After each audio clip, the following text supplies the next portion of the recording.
Khichdi rice ಮಾಡೋದು ಹೇಗೆ ಅಂತ ಇಲ್ಲಿ ನೋಡೋಣ. ಸೆಲೆಬ್ರಿಟಿಗಳ ಫೇವ್ರೆಟ್ ಅಂತಾನೆ ಹೇಳ್ಬೋದು. ಇದನ್ನು ತುಂಬ ಸಖತ್ ಸ್ಪೈಸಿಯಾಗಿರುತ್ತೆ. ತಿಂದರೆ ಮಾತ್ರ ಪದೇ ಪದೇ ಮಾಡ್ಕೊಳ್ತಾ ಇರ್ತೀರ ಈ ಥರ.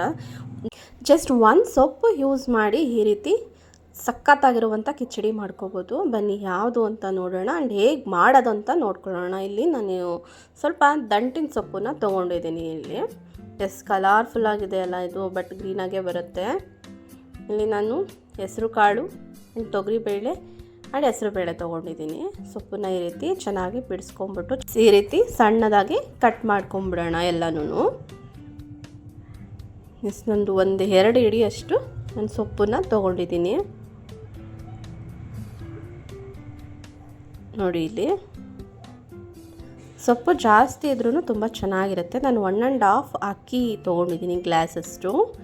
ಇದು ವಾಶ್ ಮಾಡಿ ಇಟ್ಕೊಂಡಿದ್ದೆ. 1.5 ಗ್ಲಾಸು ಹಾಕ್ಕೊಳ್ತಾ ಇದ್ದೀನಿ. ನೆಕ್ಸ್ಟ್ ಇಲ್ಲಿ 3 ಚಿಲ್ಲಿನ ಹಾಗೆ ಕಟ್ ಮಾಡಬಾರ್ದು, ಹಾಗೆ ಹಾಕೋಬೇಕು.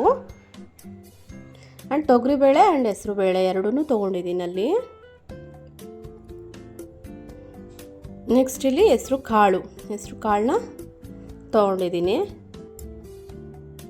ಎಷ್ಟಂದರೆ ಒಂದು 3 or 4 ಸ್ಪೂನಷ್ಟು ತೊಗೊಂಡಿದ್ದೀನಿ ನಾನಿಲ್ಲಿ.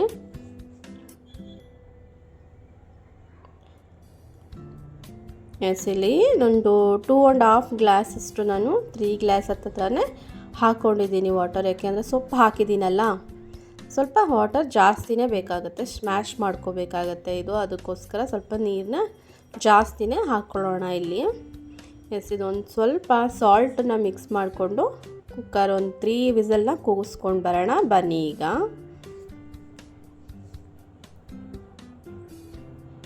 ನೋಡಿ ಈ ರೀತಿ ರೆಡಿಯಾಗಿದೆ ಇದು. ಇದಕ್ಕೆ ಒಂದು ಸ್ವಲ್ಪ ಒಗ್ಗರಣೆ ಕೊಟ್ಟರೆ ರೆಡಿ ಆಗಿಬಿಡುತ್ತೆ. ಏನೇನು ಬೇಕು ಅಂದರೆ ಒಂದು ಟೊಮೊಟೊ ಆ್ಯಂಡ್ 1 ಈರುಳ್ಳಿ, ಶುಂಠಿ ಬೆಳ್ಳುಳ್ಳಿ ಜಜ್ಕೊಂಡಿರಬೇಕು. ಪೇಸ್ಟ್ ಎಲ್ಲ ಹಾಕಕ್ಕೆ ಹೋಗ್ಬಿಡಿ, ಟೇಸ್ಟ್ ಇರಲ್ಲ. ಆ್ಯಂಡ್ ಖಾರದ ಪುಡಿ ಆ್ಯಂಡ್ ಧನಿಯಾ ಪುಡಿ ಆ್ಯಂಡ್ ಅರಿಶಿನದ ಪುಡಿ ಇಷ್ಟನ್ನು ತೊಗೊಂಡಿದ್ದೀನಿ ನಾನು. ನೆಕ್ಸ್ಟ್ ಒಂದು ಪ್ಯಾನ್ ಇಟ್ಕೊಂಡು ಒಂದು ಸ್ವಲ್ಪ ಆಯಿಲ್ ಹಾಕ್ಕೊಳ್ಳೋಣ. ನೆಕ್ಸ್ಟ್ ಇಲ್ಲಿ ಜೀರಾ ಯೂಸ್ ಮಾಡೋಣ ನಾವು. ಜೀರಾ ಒಂದು ಅರ್ಧ ಸ್ಪೂನಷ್ಟು ನಾನು ಜೀರಿಗೆನ ಹಾಕ್ಕೊಂಡಿದ್ದೀನಿ. ನೆಕ್ಸ್ಟ್ ಇಲ್ಲಿ 1 ಬೌಲಷ್ಟು ಈರುಳ್ಳಿನ ಹಾಕ್ಕೊಂಡಿದ್ದೀನಿ. ಮಿಕ್ಸ್ ಮಾಡ್ಕೊಳ್ಳಿ, ಚೆನ್ನಾಗಿ ಫ್ರೈ ಆಗಬೇಕಿದು.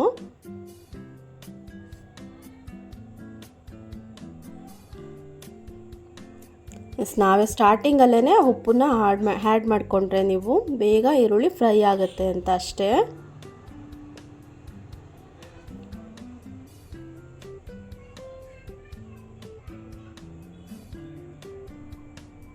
ಸ್ವಲ್ಪ ಗೋಡಂಬಿನ ಹಾಕ್ಕೊಂಬಿಡೋಣ ಈಗಲೇ.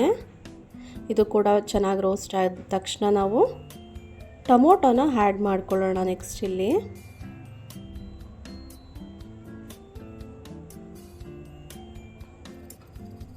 ಒಂದು ಕಪ್ಪಷ್ಟು ಟೊಮೊಟೊನ ಕಟ್ ಮಾಡಿ ಇಟ್ಕೊಂಡಿದ್ದೆ.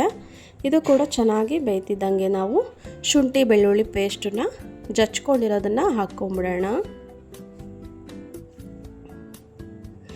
ಇದು ಕಂಪ್ಲೀಟ್ ಆಯಿತು, ಚೆನ್ನಾಗಿ ಬೆಂದಿದೆ. ಆ್ಯಂಡ್ ಚಿಲ್ಲಿ ಪೌಡರ್, ಧನಿಯಾ ಪೌಡರ್ ಆ್ಯಂಡ್ ಯೆಲ್ಲೋ ಪೌಡರ್ನ ಆ್ಯಡ್ ಮಾಡ್ಕೊಳ್ಳೋಣ ಇಲ್ಲಿ. ಸ್ವಲ್ಪ 1 ಗ್ಲಾಸಷ್ಟು ವಾಟರ್ನ ಈಗಲೇ ಮಿಕ್ಸ್ ಮಾಡ್ಕೊಳ್ಳೋಣ ಇಲ್ಲಿ.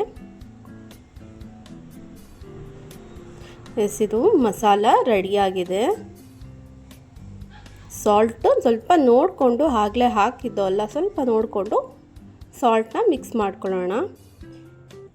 ಈಗ ರೆಡಿಯಾಗಿರುವಂತಹ ರೈಸ್ನ ಇದರೊಳಗೆ ಮಿಕ್ಸ್ ಮಾಡಿಕೊಂಡು 1-2 ಗ್ಲಾಸಷ್ಟು ವಾಟರ್ ಕೂಡ ಹಾಕ್ಕೊಂಬಿಡು. ಈಗ ಎಲ್ಲ ರೈಸ್ನು ಮಿಕ್ಸ್ ಮಾಡ್ಕೊಂಬಿಟ್ಟು ಚೆನ್ನಾಗಿ ಹಂಗೆ ಸ್ಮ್ಯಾಶ್ ಮಾಡ್ಕೊಳ್ಳೋಣ ಸ್ವಲ್ಪ. ಯಾಕೆಂದರೆ ಆಲ್ರೆಡಿ ಇದು ಸ್ಮ್ಯಾಶ್ ಆಗಿದೆ. ಸ್ವಲ್ಪ ನೀರು ಜಾಸ್ತಿ ಹಾಕಿ ಕುಕ್ಕರಲ್ಲಿ ಇಟ್ಟಿರೋದ್ರಿಂದ ತುಂಬ ಸಾಫ್ಟಾಗಿ ಬೆಂದಿದೆ ಇದು. ನೋಡಿ ನೀರು ಕಮ್ಮಿ ಇದೆ ಸ್ವಲ್ಪ. ಇನ್ನೊಂದು ಗ್ಲಾಸಷ್ಟು ವಾಟರ್ನ ಮಿಕ್ಸ್ ಮಾಡಿಕೊಂಡು ಹಾಗೆ ಸ್ಮ್ಯಾಶ್ ಮಾಡ್ಕೊಳ್ಳೋಣ. ಲೋ ಫ್ಲೇಮಲ್ಲಿ ಇಟ್ಕೊಳ್ಳಿ ನೀವು.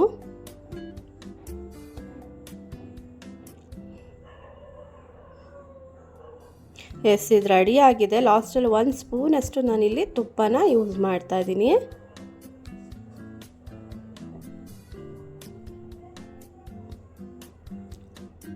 ತುಪ್ಪ ಹಾಕಿದರೆ ಇದನ್ನ ಒಳ್ಳೆ ಟೇಸ್ಟ್ ಕೊಡುತ್ತೆ ಇದು. ತುಂಬ ಚೆನ್ನಾಗಿ ಬಂದಿತ್ತು ಮಾತ್ರ.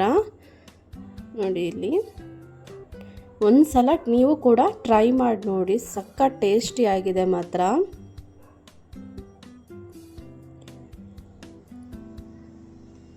ಹೆಲ್ದಿಗೂ ಕೂಡ ತುಂಬ ಒಳ್ಳೆಯದಿದು, ಯಾಕೆಂದರೆ ಎಲ್ಲ ಥರ ಕಾಳುಗಳು ಯೂಸ್ ಮಾಡಿರ್ತೀನಿ ಆ್ಯಂಡ್ ಸೊಪ್ಪು ಕೂಡ ಆ್ಯಡ್ ಮಾಡ್ತೀನಿ. ಕೆಲವೊಬ್ರಿಗೆ ಸೊಪ್ಪುಗಳೆಲ್ಲ ಇಷ್ಟ ಆಗ್ದಲೇ ಇರ್ಬೋದು. ಈ ರೀತಿ ಮಾಡಿ ನೋಡಿ, ತುಂಬ ಚೆನ್ನಾಗಿರುತ್ತೆ. Thank you so much.